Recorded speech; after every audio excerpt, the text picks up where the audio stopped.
ओम शांति। 2 फरवरी। शुरुआत ही बहुत सुंदर है। खुदा तुम्हारा सच्चा दोस्त है, उसकी तुम महिमा गाते हो। और रावण तुम्हारा दुश्मन है, उसे तुम जलाते हो। खुदा दोस्त आकर तुम्हें विश्व की राजाई देते हैं, तुम्हें खुद आकर पढ़ाते हैं। कहते हैं मैं तुम्हें श्रीमत देता हूं कि तुम्हारी तकदीर ऊंची से ऊंची बन जाए, तुम बहुत साहूकार बन जाओ। मैं ब्रह्मा के तन में आता हूं।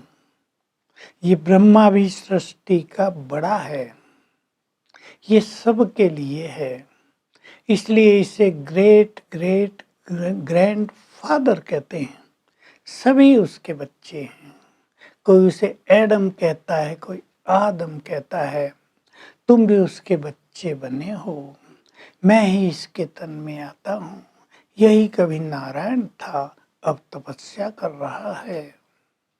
तो तुम ब्रह्मा की संतान बन गए हो और मेरे सम्मुख बैठे हो। मैं इस ब्रह्मा के तन में बैठा हूँ। ब्रह्मा की आयु शास्त्रों में भी 100 वर्ष गाई हुई है।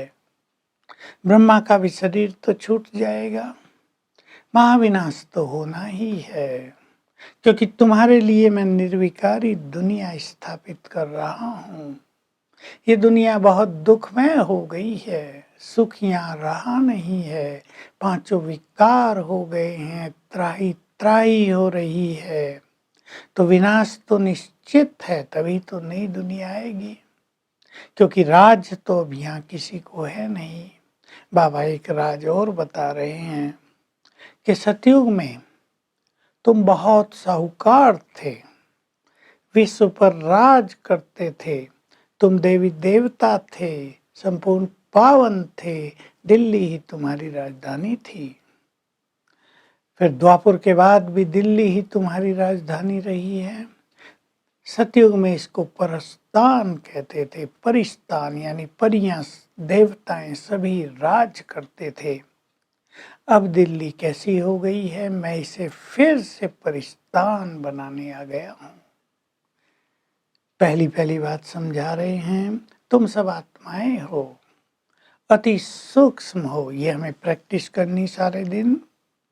आत्मा शरीर को देख सकती है, शरीर आत्मा को नहीं देख सकता। ओम शांति तुम कहते हो, अर्थात मैं आत्मा शांत हूँ और ये मेरा शरीर है। आत्मा में ही अच्छे बुरे संस्कार हैं, आत्मा ही कर्म करती है, आत्मा में ही मन बुद्धि है। बुद्धि कोई शरीर में नहीं है। देखो ये है ब्रेन, मस्तिष्क। बुद्धि आत्मा की शक्ति, मन आत्मा की शक्ति। लोगों ने गलत समझ लिया कि मन बुद्धि दोनों भी शरीर की शक्तियां हैं। बाबा ये स्पष्ट ज्ञान सबको देते हैं। तुम जितना जितना आत्माभिमानी बनोगे, निर्विकारी बनते जाओगे। ये दुनिया वाइसलेस थी, निर्विकारी थी, अब ये संपूर्ण रूप से विशेष बन गई है। मैं इसको फिर से निर्विकारी बनाता हूँ। लेकिन किसी को भी ये नहीं पता कि पावन दुनिया पतित कैसे बनती है और फिर पतित दुनिया पावन कैसे बनती है। मैंने तुम्हें सारे सृष्टि चक्र का ज्ञान दिया है। तुम कभी सूर्यवंशी थे, फिर चंद्रवंशी बने, वैश्यवंशी बने, शूद्रवंशी बने, अब तुम ब्रह्मा की संतान ब्राह्मण बने हो। तुम ब्रह्मा की संतान हो, फिर से पावन बन रहे हो। भारत में ही रामराज था, हीरे जवाहरातों के महल थे, अथाह सुख शांति थी। रावण राज में तो सब कुछ समाप्त हो गया है। माया ने तुम्हारा सब कुछ छीन लिया है। तो मैं आया हूँ तुम्हें तुम्हारा राज वापिस दिलाने के लिए। ये बात बाबा बहुत कहते हैं रोज रोज। हमें इस बात को रियलाइज करना है। भगवान आया ब्रह्मा के तन में, हमें सारा ज्ञान भी दे रहे हैं और भारत को स्वर्ग भी बना रहे हैं। तो पुरानी दुनिया का विनाश तो होगा ही। 9 लाख रह जाएंगे। अब देखो करोड़ों अरबों मनुष्य हैं, रह जाएंगे केवल 9 लाख। बाबा ने 2 बातें बड़ी गुह्य बताई।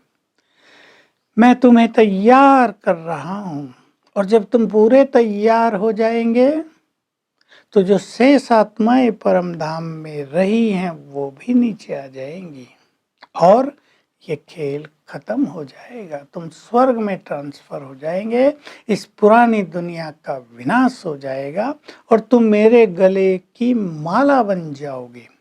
पहले रुद्र के गले की माला बनोगे, फिर विष्णु के गले की माला बनोगे। रुद्र की माला है तुम आत्माओं की और विष्णु की माला है मनुष्यों की। वो 108 रत्नों की माला है। बाबा कह रहे उसमें सबसे ऊपर मैं हूँ, फिर ये ब्रह्मा सरस्वती हैं, फिर 108 रत्न हैं जिन्होंने बहुत मेहनत की है, वो इस माला के मणके बने हैं। यही सब आत्माएं सतयुग में नंबरवार राज करती हैं, एक के बाद दूसरे गद्दी पर बैठते हैं। तो कितना सूक्ष्म राज बाबा ये हम सबको समझा रहे हैं। तो केवल 8 आत्माएं राज नहीं करेंगी, 108 आत्माएं पूरे सतयुग पर राज करेंगी। तो हमें श्रेष्ठ पुरुषार्थ करना है इस विजय माला में आने का। जो विजयी बनेंगे, जो इस रावण पर विजय प्राप्त कर लेंगे, माया को संपूर्ण रूप से नष्ट करके संपूर्ण निर्विकारी बन जाएंगे, वो इस विजय माला में आ जाएंगे। तो खेल सारा योग पर और पवित्रता पर है।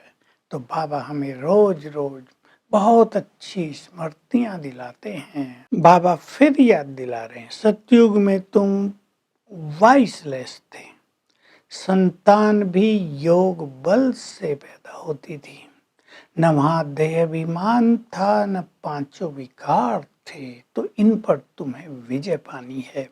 वरदान है अधिकारीपन की स्थिति द्वारा बाप को अपना साथी बनाने वाले विजयी भव। हमें विजयी बनना है, बाबा को अपने साथ का अनुभव करना है। बाबा मेरा साथी है और बाप पर अधिकार बहुत बड़ी चीज है। जो अधिकारीपन के नशे में रहते हैं, उसके ज्ञान पर भी अधिकार, उसके वरदानों पर भी अधिकार, उसकी सुख शांति पर भी अधिकार, तो व्यर्थ संकल्पों से, अशुद्ध संकल्पों से और कर्मेंद्रियों के रसों से मुक्त हो जाते हैं। ऐसी अधिकारी आत्माएं विजयी बन जाती हैं। स्लोगन है योगी वही है जो विस्तार को सार में समेट ले और सार का विस्तार करना जानता हो, अर्थात मनन करना जानता हो। तो आज सारा दिन हम अपने राज को सामने रखेंगे और अशरीरीपन का बहुत अभ्यास करेंगे। मैं आत्मा भ्रकुटी के बीच चमक रही हूँ, ईश्वरीय शक्तियों से, शांति से, पवित्रता से भरपूर हूँ। हर घंटे में 1-2 बार अभ्यास करेंगे। Om Shanti. To watch Peace of Mind channel videos on YouTube, subscribe us on youtube.com/tvpeaceofmind. Just a click for a peaceful life.